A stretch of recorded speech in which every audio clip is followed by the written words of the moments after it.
I have a question, and I've asked you this question before, and if you've watched previous videos then you'll have probably answered. But do you believe in fairies? Well, you kind of have to. I mean, it's kind of like believing in the sun, you know, they just exist. It's whether you actually see them or whether you can have a way of knowing that they're around. Many years ago, for a birthday present, I got given this wonderfully weird book by Brian Froud called Good Fairies, Bad Fairies. And I subsequently got it signed by the man himself. And when I did, I also showed him this. And this is my Cruel Fey, my photos and artwork of the fairies that I've met and got to photograph and to draw over the years. And today I want to share it with you. When I actually started to take photos of fairies, it suddenly became very, like, fairies would appear and be like, I want to be photographed. I could be I'm the red fairy, I'm the pencil fairy, I'm the sugar fairy. They would appear and I'd do photo shoots with these models, fairies, and they'd be various and numerous. Some of them had to be coerced. Some people, like the dysfunction fairy, took a lot of convincing, but he did it in the end and he really loved it. I know he's still got the picture and it's one of his highlights of his career, I guess you'd say. And there are lots of them, and as I said, many of them just sort of gravitated towards me once they started seeing photos of other fairies. Were like, I could do that. As I said, Brian Froud's book really did kind of change my life. It sort of made me aware of like what sort of things there are out there and what fairies there are and how weird and wonderful these creatures are. And some of these have become known to me. I've met some of the creatures that are like that and I've drawn creatures that are similar. So yes, so my fairies, some of them are in here and some of them are on the computer and you'll see them. I'm going to have to try and do this quickly because I could go into great long stories about the creature themselves. There are times when people have disappeared into the fairy realm and been gone for years and then come back and haven't aged a day, or they've been gone for a moment and they've been in the fairy realm for years. But then it's all very weird, or I could just show you the pictures and do a quick run through who they are, what we're going to do. If you want to know more about the Cruel Fey, then there was a book started a few years back and it's probably something I need to sort of try and do again, but it's a lot of photos and a lot of work and it's kind of something that went on the back burner. Let's start with the Queen of the Fey. The Queen of the Cruel Fey could be Morgana, the sister of Merlin, and it would make sense. She was known to have disappeared somewhere down in the 9th century or whatever and then reappeared many years later, having not aged a day. She was magical and had abilities and so forth. And I got to photograph the Queen many years back. It was obvious who it was as soon as I saw her. You see some people and some models and things and you're like, they are actually a fire fey. And the Queen was one of them. I photographed her a number of times. She was a really good model. And Whip is one of these weird little creatures that just has no purpose other than they are a fairy. A fairy with a long whip-like towel with a spike on the end. Again, it was obvious what she was when she appeared, and she was Whip. And she's a shy little creature, dark and pointy ears, and this long, spindly, string-like towel. Some you can't really photograph. Dribble, who lives inside the tap and makes your tap leak and dribble. You can't really photograph that unless you have one of those sort of endoscope things. I don't. So, there's a drawing of Dribble. Liminal. Now, Liminal is still to this day one of my favourite pictures I've ever taken of anything. One of the best shoots I did. It was freezing, and it was when this flat didn't have heating. And Liminal appeared, opened the portal between the Fey realm and the human realm, and that's what she does. She lives in between the two. She lives there. She has no confidence. She's like shy, and you have to pay her compliments continuously to convince her that she's worth photographing them. And yeah, beautiful, absolutely adorable creature that opened up a Fey realm portal. Here I have the Pen Stealer. The Pen Stealer, you know, you put your pen down, you turn around and you're like, where's my pen gone? Pen Stealer. Or a Pen Stealer might sit in an office and go, that's a nice pen, you want that pen? Doug's pen. Get Doug's pen. In the office, someone goes over and takes Doug's pen because it's a nice pen. He doesn't really want anything. He just likes pens. The Fire Fey. This took ages to get this right, to show up. People think they're fireflies. Quite often they're not fireflies. If they're green, they're fireflies. If they're orange and whatever, then they tend to be fairies. And I had to kind of draw in the flames after this just to make them appear like they really were, because it's very hard to take a photo of a flame and have it, although this was a photo of a girl with flame wings and all this, I had to draw it in and add to it, which was quite an effort done with a mouse many years back, right before pens and whatever. Psyche. Now Psyche, she is the fairy that plays with the children in the nursery. But usually the fairy kind of moves on with the toys and the toys get passed on to the next thing and the next group play with them. Psyche, however, kind of many years ago, the children grew up, all of the toys got put in the attic, Psyche went with them. I found her in an attic, in amongst all the lost and forgotten toys, blind and kind of deranged. She was this little dark creature lost in the corner. She used to be in the title for the channel when I first started, and I got comments saying, please remove it, she's scary. How can poor little Psyche be scary? This is what I was trying to find in the Brian Froud book. The Fiddle is a traditionally known old folklore sort of thing, and she's basically a siren or a mermaid that lives inland. She can adapt and has feet rather than a fin, but she basically lives in bodies of water, lakes, ponds, whatever, in woodlands, or they do. There's more than one of them, and they lure people by singing and making beautiful sounds and enticing people in, and then grabbing them, yanking them into things, pulling them under, wrapping them in reeds and drowning them, leaving them to rot, and then devouring their decomposing essences. The video is one of my most popular pictures, and people have commented over it for years, and it was just a perfect photo. It's just like really, they were just caught, it was just captured, it's perfect, it's really good. I'm really pleased, still pleased with it to this day.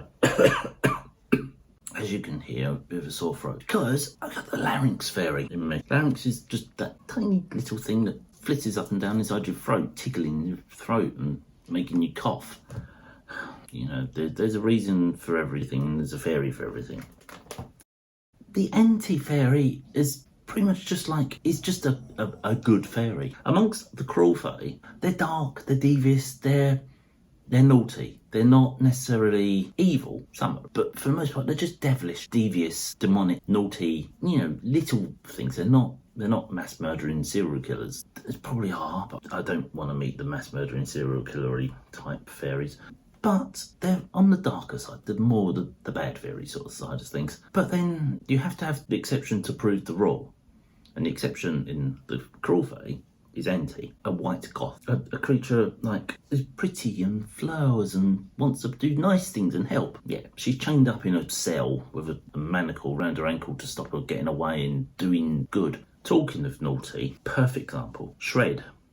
Shred is the little creature that sits on your shoulder and you don't, it's like there and you can't quite see it, but you got a letter and you're like, do I need this? Oh, throw it away. Or you shred it, or you burn it or something. A week later you're like, I needed that. It's because Shred had sat on your shoulder going, you don't need that. It's rubbish, it's paper, throw it away, don't need paper, throw it away. All that email's just taking up space in your phone, get rid of it, get rid of it. That's Shred. And she just takes shredded paper and makes nests. Daracene is the fairy of the cat thief, the fairy that helps you climb through buildings and whatever. She's pretty much, these days, the fairy of parkour. This photo was taken in one sequence, and then I just overlapped all the pictures so you can see the sequence. But she is literally running up this wall. It's a sequence all in one shot. She has wings, but they're kind of like for show. They don't really do anything. You know, the opposite sometimes work. Daracene is agile and fluid and runs and does this, and then you have Clumsy. And Clumsy is clumsy. Clumsy in this photo shoot had a broken wrist because she'd been playing on a trampoline the week before and bounced and went sideways and completely missed and broke her wrist. But she was back bouncing around like a lunatic and, you know, always injured, always got some sort of bandage and straps and things. I do seem to gravitate towards the clumsy people. Everybody I know seems to be injured. I think it's a climbers thing. You always ask climbers how they're doing, and they've always got some sort of injury or something. They are also slightly accident prone. And my mum was terribly accident prone. I'm fairly accident prone. Tora's practically falling to pieces. The dog's laying on the sofa is just like, oh, I've hurt my hip, and he's depressed. I don't know why. Anyway, next, grit. The grit fairy. You know when you get changed on the beach and you go home and you're sitting in the car or on the train and you're like, I've got sand in the underwear. Yeah, the grit fairy. You basically just getting changed and the grit fairy's going, Sprinkle, take a little bit of beach with you. Why? I don't know. She's fun. She likes this. This is what she does.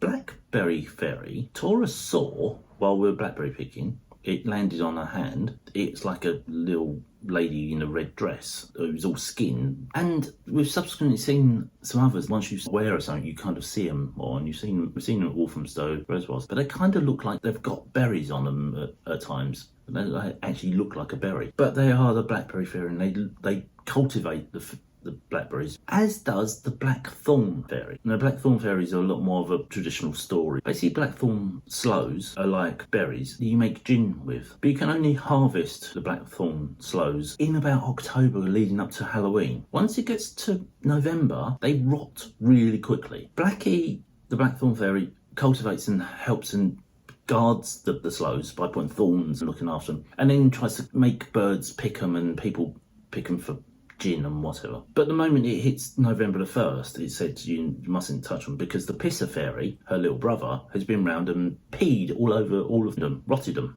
You don't eat blackthorn sloes after the 1st of November. That's why. Screeve.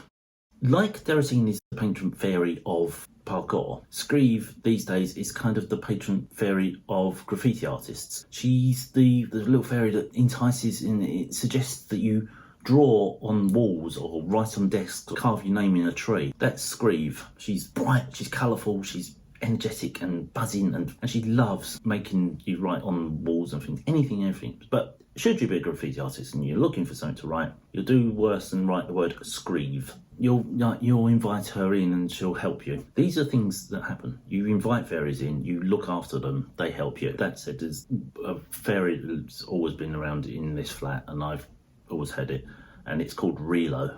It's a relocation fairy. It basically is kind of like the pen stealer, but he will just take things for the sake of it. This will go missing, and you'll be like, where is it? You look everywhere. You open drawers, you look in cupboards, you look on shelves, and you can't find it. You go, Relo, can I have the controls for the lights back, please? And suddenly, they're on the table in front of you, and you're like, but I looked there. But you did look there, but they weren't there because Relo had taken them and put them back. And then when you get them back, you have to say thank you, Relo, and then he's happy. I had a friend and one of the models whose dad used to say, you got a glass or a tumbler, one that's not covered with a candle in it, and you put it on the table upside down like that. You flip it over. Then you ask the fairy to return your keys or whatever, your glasses or whatever it is that you've lost. When you then find it, you then have to top the tumbler over and release the essence of the fairy. If you don't, you will pay no end. You'll have bad luck for months. That's a thing. It was just a known thing, and she did it. But yeah, I just asked Relo. This used to be my nan's flat, and she used to live here. And then I moved in when she died. But she always used to ask St. Anthony whenever she lost it. And there's a grey area between angels and fairies. Some people believe in angels but don't believe in fairies, and likewise. But there's kind of one saying both got wings, they both flitter, they're both hot there sometimes and sometimes not. And St. Anthony and Relo are very, very similar. My nan used to say, St. Anthony, will you help me find my glasses? Quite often my nan would say, St. Anthony, can you help me find my teeth? That's a story in itself. Sugar. Now everyone thinks the sugar plum fairy and sugar are the same. They're not. The sugar fairy basically is just a little gluttonous ball of excited energy because she's eating so much sugar and she's all like, taking a photo of her is really hard. I actually ended up doing a drawing of her because the photo was kind of a mess. It was a bit blurry, and I literally got one photo and that was it. She was off. She got sugar and she was cute. Buxom young lass. Yeah. As I mentioned, odour and essence. You can't really take a photo of odour. It's there. You can smell odour. You can't necessarily see, but that's our odour and essence. Likewise, there's a mass of random creatures. They're just oddities, odd creatures that have appeared over the time. You see them once and then they never come back. You never even get their name. You don't know who they are, what they do. They look like a horse person or a pook or a goof or a loon. Oh, look, there's a fairy sat in the corner. I don't know who she is. She just sits in the corner looking sad. Let's just go with, that's Onan. Onan she's happy on her own. Let's just leave it there. She might well be related to this one. This is the same one. I drew a picture and then I took a photo. There are more than one of any one creature, and the spank fairies are dark and devilish little creatures. They're kind of BDSM fairies. They like to spank and whip and things. They can be found in dungeons, you know, the nice clean dungeons, not the manky things up on the castles. No, these are more they're like whips and black cats with 9 tails and things like that. Anything that's naughty, basically. They're a naughty fairy. The spank that I photographed was that. She was looked tiny, looked angelic and little model, but she had that little dark devilish side. Kind of like Spank and Onan. I only ever found out that this little one is naughty. She's just called the Naughty Fairy. I didn't know why. Well, I know why. You look at the outfit, it's like there's barely anything there. But yeah, she's so adorable. I love the naughty. As we're on that subject, Bound. Bound is, must be something to do with Spank, but is like a derivation of, she's bound. She's always tangled up and she's not to be confused with Tangle. I think Tangle's a child and Bound is a grown-up Tangle. They get a bit more purposeful. Tangle is, you ever put your headphones down, you pick them up, they're just a mass of knots and tangled up. Ow. Or you wake up in the morning and your hair is like matted and knotted, and that's the Tangle Fairy. It's pretty much sat in your bed all night going, weave this in here and this in here and plait this and then tie it and then do it. Tangle Fairy. See, there are lots of fairies that it's a family, and so there's brothers and sisters and cousins and aunts and uncles, and yeah, Spank and Bound has a child and it's naughty. Slightly different one. Yu is a traditional story in Chinese folklore and fairy tales. Yu wanted to be able to fly, so she asked the fairies how, and they said, well, first off, you need hollow bones, because then you're lighter than air and you can fly. And the only way to get hollow bones is to eat chalk. So she ate tons and tons of chalk. She ground it all down and then she ate it. She then became hollow and light and started to fly up and float away. She had no control and she subsequently died as a human. She became a fairy, maybe, hopefully, we'd like to think. But yes, she was tricked by the fairies. It kind of worked, it did. You get a paper cut, or when you shave it with a razor and you get a nick in the thing, there's probably something has jumped in the way, namely a razor fairy has gone in and gone hee, and suddenly you're like, ugh, and then you get a cut. The razor fairy is sitting in the corner of the bathroom going hee. Similarly, and I've not managed to take a photo of a paper cut fairy because you can do that 1,000 times and that will never cause a paper cut. Yet you hold the paper a certain way and suddenly you've got a slip down your finger. Paper cut fairy. Just in, and gone. Dysfunction, as I said at the beginning, was probably the first fairy I actually took a photo of and had to really coerce and convince him to let me take a photo. It's basically the fairy that would sit on axles and make horses lame when they were pulling carriages or break the wheel of a carriage or break an axle. Now he just sits in car garages pulling spark plugs out and breaking fuel lines and whatever. He destroys cars, basically. Decadence. You've all seen those beautiful Art Deco statues of fairies. That's a decadence fairy. She's kind of like a muse. She sort of like appears to sculptors and that, and especially in the 1920s, which was very popular. My version, when we did this, her wings were so delicate. They're like foil leaves. They ripple and you have to be so careful with her. Woodland creatures. I found Dream Despair in the woods. She basically absorbs bad dreams. It's not a bad thing. She's not horrible. She lives on the essence of bad dreams. But whether she entices the dream in the first place is another matter. We don't really know.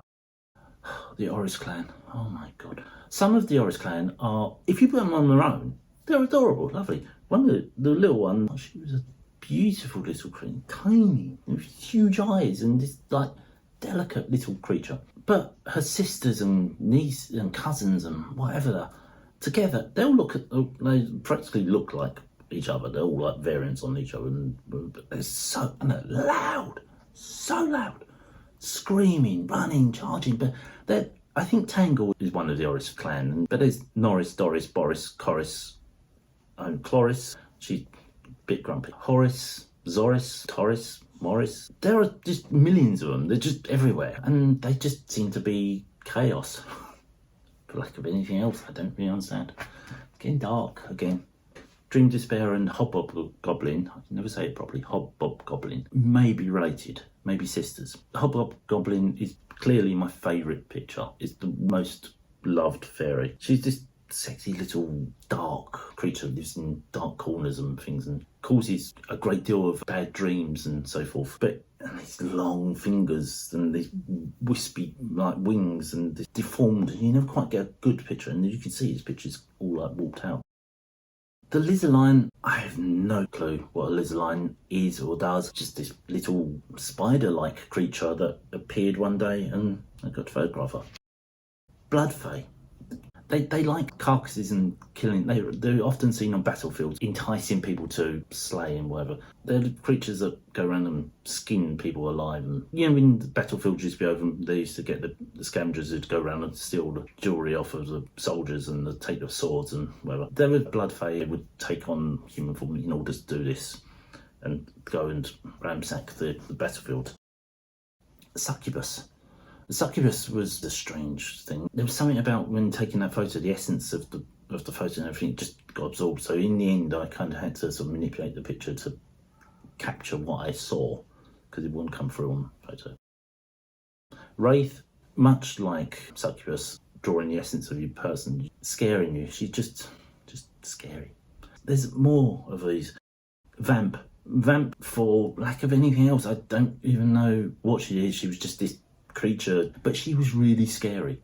We've got to explain this. She had this dark essence about her that like intimidated, and I was happy to get away from Vamp. It was one of the few that I'm like, The Tooth Rot Fairy, which is not the Tooth Fairy, the one that gives you money for your tooth. This is the one that breaks your teeth on a seed or rubs too much sugar on it and rots it down and whatever. Yeah, that's the Tooth Rot Fairy. But there's also Rot and Mulch.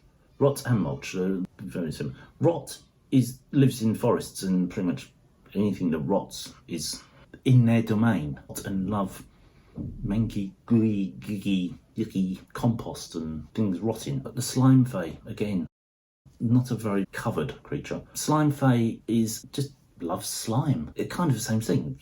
Rot and slime, and when a pond reaches land and you get that squelchy look, you'll find a slime fairy there. They just live for the sake of slime.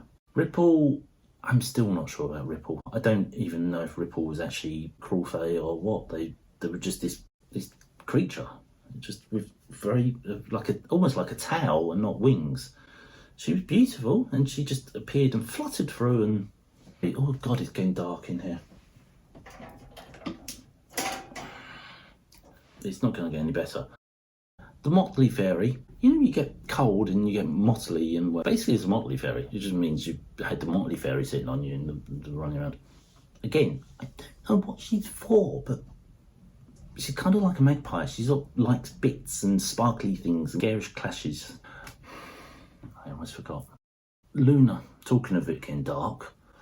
The Lunar Fairy, the Blue Moon Fairy. The Blue Moon, once in a blue moon, actually is once a year. It's the beginning of the lunar cycle. She basically loves the moon, and she is everything to do with moon cycles and all of the feminine gestation, all of those sort of things. The Lunar Fairy is much more almost, again, in that angel fairy crossover realm sort of thing. Beautiful blue, wispy, sort of cloud-like flows around her.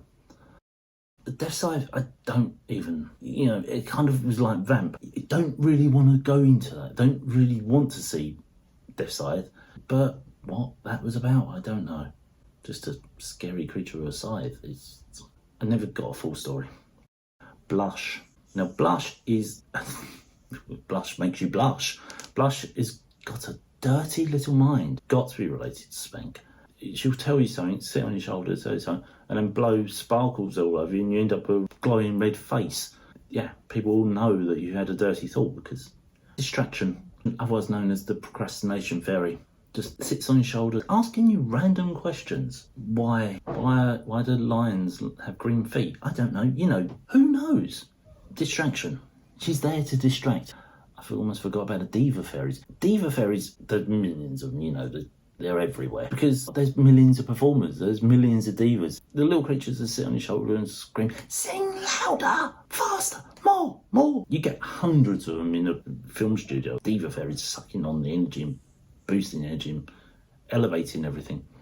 Cupid, I forgot about Cupid. Again, fairy, cherub, angel. There's lots of like variants on these things, but Cupid is a love fairy, but a little bit devious and a little bit spiteful. You know, she'll usually just shoot one arrow at somebody, make them fall in love, and then not reciprocate with the other person. That's not a pleasant, nice little creature, is it?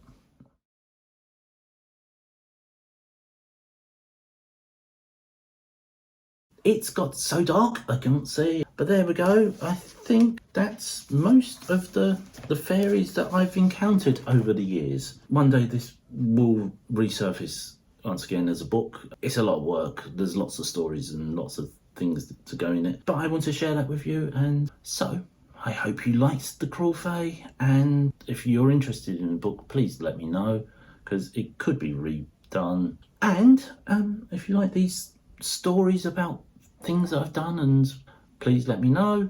If you like this video, give it a thumbs up. Let's say comment below. And if you want more, and there are more portfolios and more sketchbooks and more things to go through, as well as the models and so forth, which I still haven't got around to painting. But if you like this, yeah, please hit subscribe and come back next time for something else. Until then, bye.